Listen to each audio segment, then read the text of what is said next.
Hi, I'm Becky Spieth, the direct sales specialist from BeckySpieth.com. Let me ask you, are you unhappy with your business? Don't quit. I want you to change it. You know, the saying from the schoolyard that says winners never quit and quitters never win, right? You remember that? How can you ever expect to win at your business if you're always thinking about quitting? Be better than good in your business. Be great. I'm going to use this as an acronym and maybe give you some great tips on how you can be great. First off, BG, grateful. Gratitude is the cornerstone for mental, physical, and relational well-being. It's the foundation for all that's good.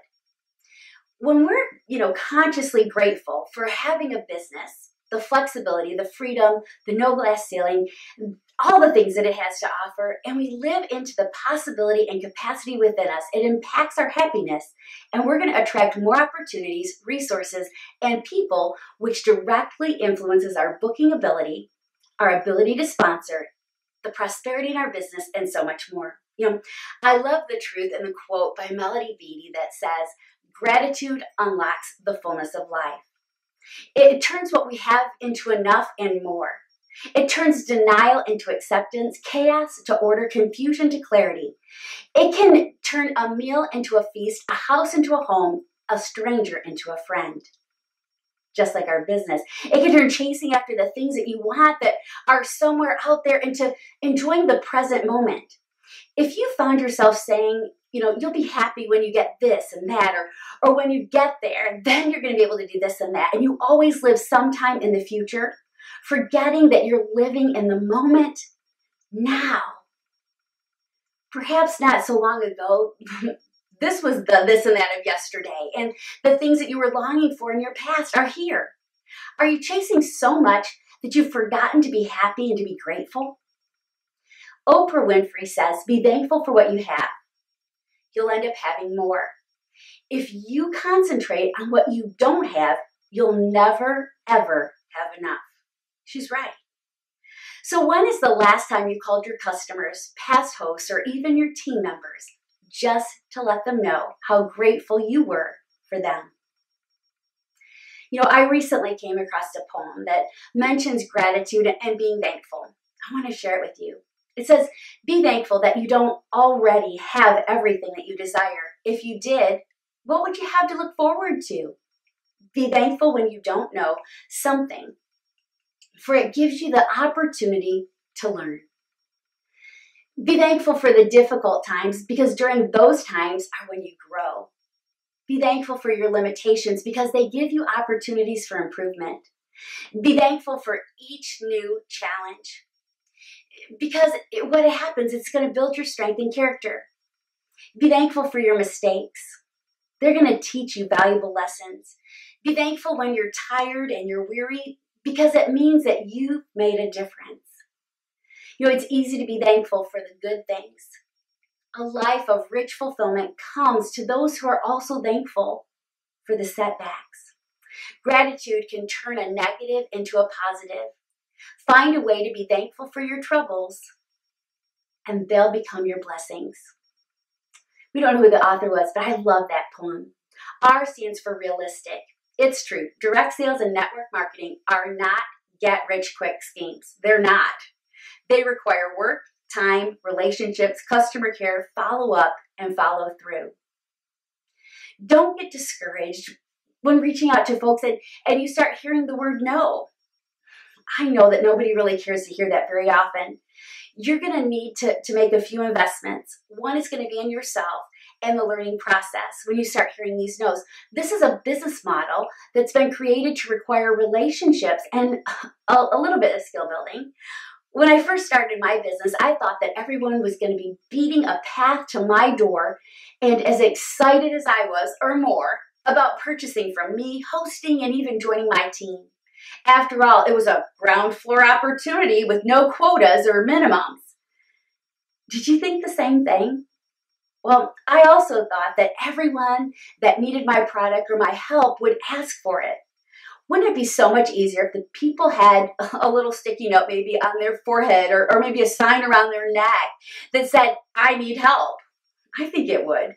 Indirect selling, only about 1 in 10 people will be interested in what you have to offer.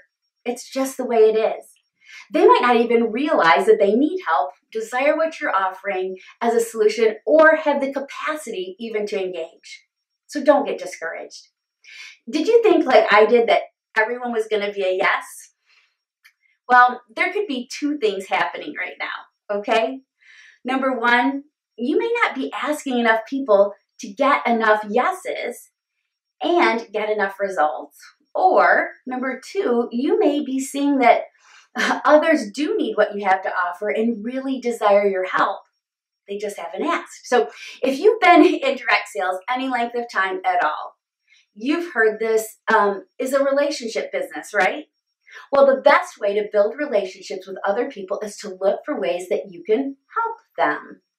Amazing, right? Well, usually people remember those people that help them. So it's a great way to connect, find common ground, and introduce them to what you have to offer. Now, don't miss the opportunity to add value to others and in turn build great business relationships. Keep in mind that some of the no's that you're receiving just simply mean that they don't have enough information or know enough to make an educated decision, or no, it's just not a good time for them right now. I do know one thing for certain, that if you ask enough, you'll get enough results. The no's aren't really rejection. They're just a delay in your destiny, but only if you allow it. Are you asking enough to get enough yeses and enough results? E in great stands for be enthusiastic and energetic. Direct sales is not for weaklings. I'll be honest with you, most days I jump out of bed invigorated to meet the day and the difference that I'm going to make in somebody else's life. I found this when I started my direct sales business. Now, I wasn't always this way, I assure you. Now, knowing that I get to work my business, meet new people, bless them with amazing products, free shopping sprees, and provide a business opportunity that can change the trajectory of entire families and their futures jazzes me. It gets me so excited. But hearing no after no after no, or having no one show up at a party or presentation does not. I found that I can determine my energy level and my enthusiasm for my business by my attitude, however. I know that I need to show up for business every day as my best employee and my best self. I'm the one that is the mover and the shaker of my business, and I need to be enthusiastic and energetic about what I have to offer and who I get to help. Positivity and possibility thinking are my biggest energizers, bar none. When nothing is sure, everything's possible. That might be the place you're at in your business. Are you thinking realistically about your possibilities? A stands for authentic. Now, keep in mind that even if you have tried direct sales in the past and it didn't work out, it could be that you didn't give it your all. Even if that's the case, it doesn't mean that you're a failure or that you'll fail at this business unless you quit. Now, one of the biggest secrets to success in direct selling is to fail fast and to move on. What I mean by this is to try some things and it'll either work or it won't. But keep doing the things that work and stop doing the things that don't. Don't internalize the failures.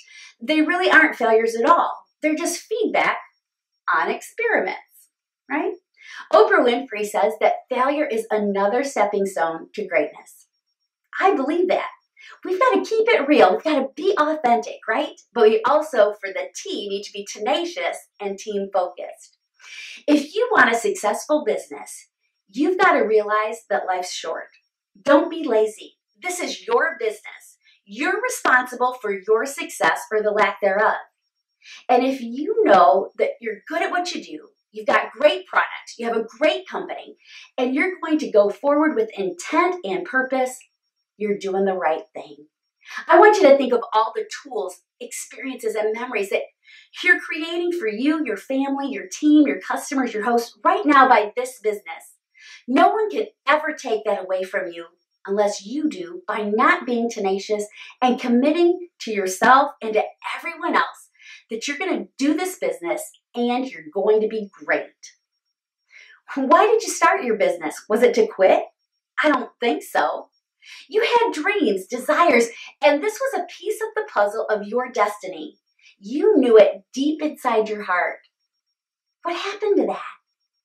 I believe it's still there. You have to create the life and the business that you want, and then be tenacious in going out there and getting it. If you believe that this business is going to work for you and you keep working it, it will. And if you believe that direct sales is something that works for some people, you're also right. And if you don't think this is going to work for you, guess what? You're right as well. Ultimately, your results are up to you and how you think about your business, and the process makes all the difference. You know, William Shakespeare said, there's nothing either good or bad, but thinking makes it so. What are you thinking about your business? Stop thinking about quitting. Could it be that you've become victim to stinking thinking? Do you need to put one foot in front of the other and get outside of your office or from behind your computer screen and get busy? I can tell you the single biggest mistake that people make in building a direct sales business, it's this. Simply not starting and not sticking with it.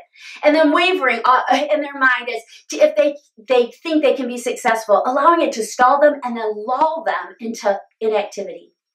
If you found yourself having made this mistake, I want you to adapt my philosophy of one of the best things about mistakes is learning from them. So learn from your mistakes. You know, my mentor, Les Brown, says, you have greatness within you. You must remain focused on your journey to greatness. Stay focused on that journey. Now let me ask you, what do you need to change to create a successful business, to be great? I sincerely would love to know the answer to that. So go to one of my Facebook pages and post it there. They're Direct Sales Specialist and the Christian Direct Seller. What do you need to change? I want to know. You know, Socrates said that the secret of change is to focus all of your energy, not on fighting on the old, but on building the new.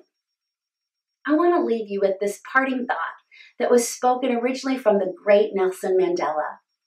He said, may your choices reflect your hopes, not your fears.